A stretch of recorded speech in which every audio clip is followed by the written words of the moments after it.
नमस्कार, आप देख रहे हैं सी न्यूज भारत और मैं हूं आपके साथ आकांक्षा। वक्त हो चुका है न्यूज आवर का।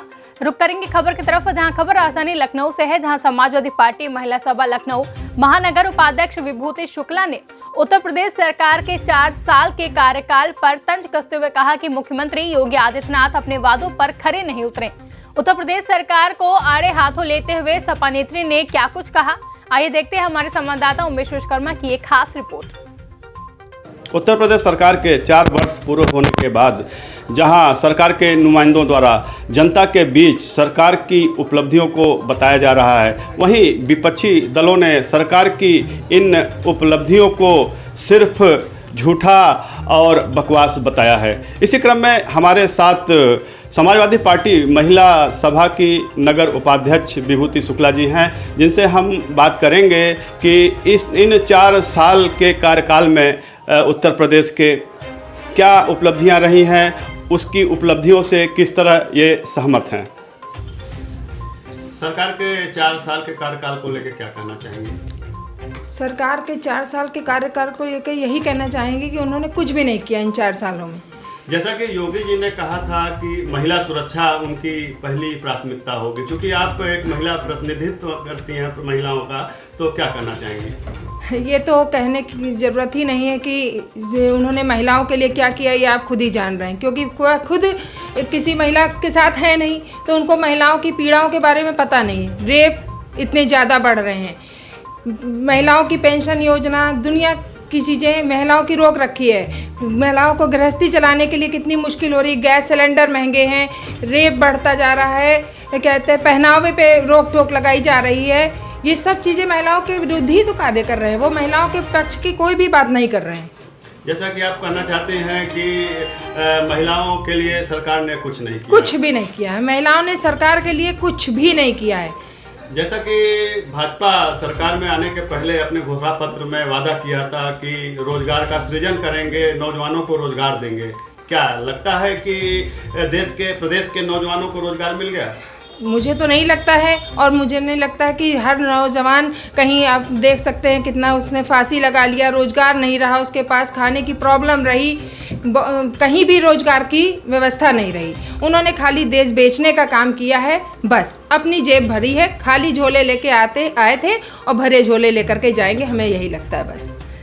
क्या लगता है कि आने वाले समय में 2022 में सपा की सरकार आएगी? बिल्कुल आएगी, सरकार जरूर से जरूर आएगी, क्योंकि जनता इतना पीड़ित हो गई है इनके झूठे वादों से, इतना ज़्यादा पीड़ित हो गई है कि किसी भी हाल में बीजेपी की सरकार आ ही नहीं सकती है।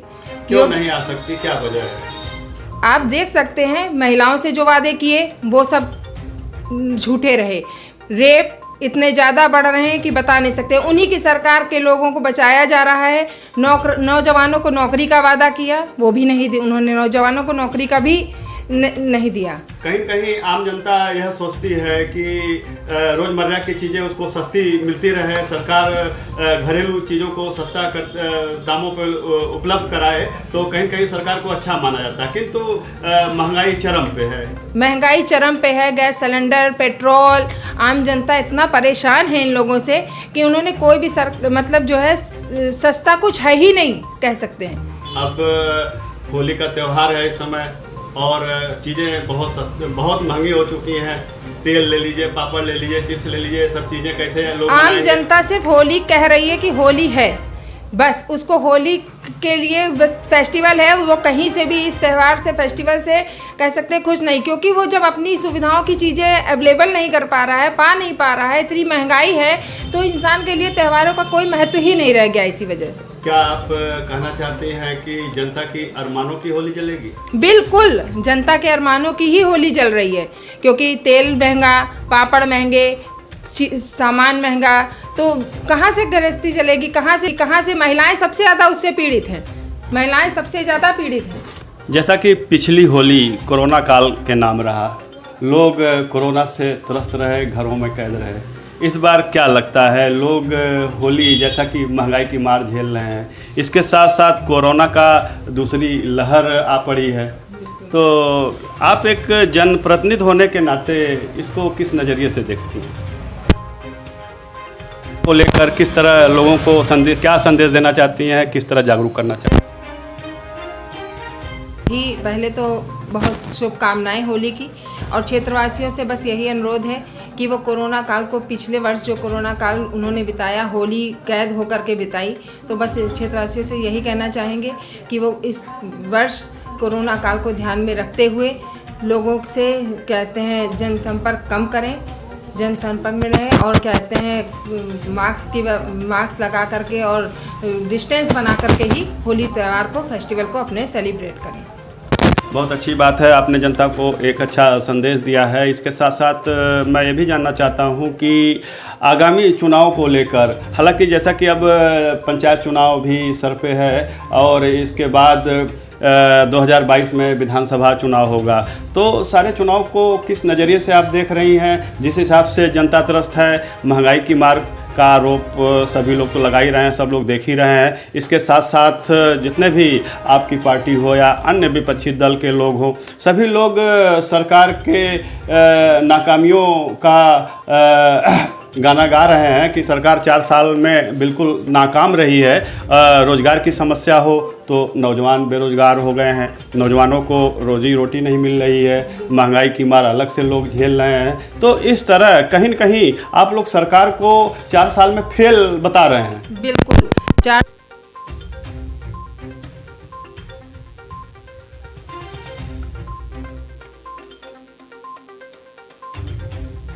जो ये खुद कह रहे हैं कि हमने वादे किए हैं, वहाँ पर हमें कहीं भी ऐसा नहीं दिख रहा है कि इन लोगों ने कोई भी एक भी वादा जनता का पूरा किया हो। प्लस महंगाई आप देख ही रहे हैं, और 2022 में हमारी सरकार ज़रूर से ज़रूर आएगी, लेकिन फिर भी एक बात कहेंगे कि अगर ऊपर से नीचे तक इन्हीं की सरकार है, इन्हीं का सारा बोलबाला है, अगर इन्होंने ईवीएम मशीन में कोई डिस्टर्बेंस नहीं किया तो 2022 में हमारी सरकार ज़रूर से ज़रूर, अगर 2022 में हमारी सरकार नहीं आती है तो ये मैं निश्चित तौर पे कह सकती हूँ कि इन लोगों का ईवीएम मशीन में मतलब जो है पकड़ है, इस वजह से नहीं। तो क्या आपकी पार्टी बैलेट पेपर पे चुनाव कराने के लिए जोड़ देगी? बिल्कुल, पेपर पे चुनाव कराने के लिए ही जोड़ देना चाहते हैं।